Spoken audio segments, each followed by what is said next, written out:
Welcome to the Tech Egg. Don't get scrambled. Enjoy the video. In this video, I will show how to make macaroni salad Filipino easy guide. Start by prepping all ingredients and measuring mayo, condensed milk, and vinegar to balance sweetness and tang. Cook elbow macaroni until just tender, then cool immediately.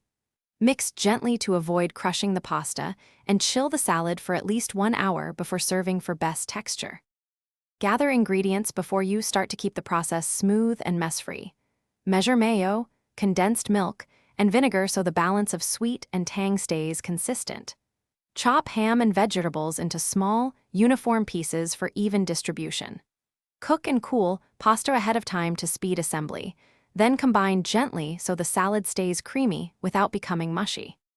Begin by whisking mayonnaise, condensed milk, and a splash of vinegar until smooth and slightly glossy.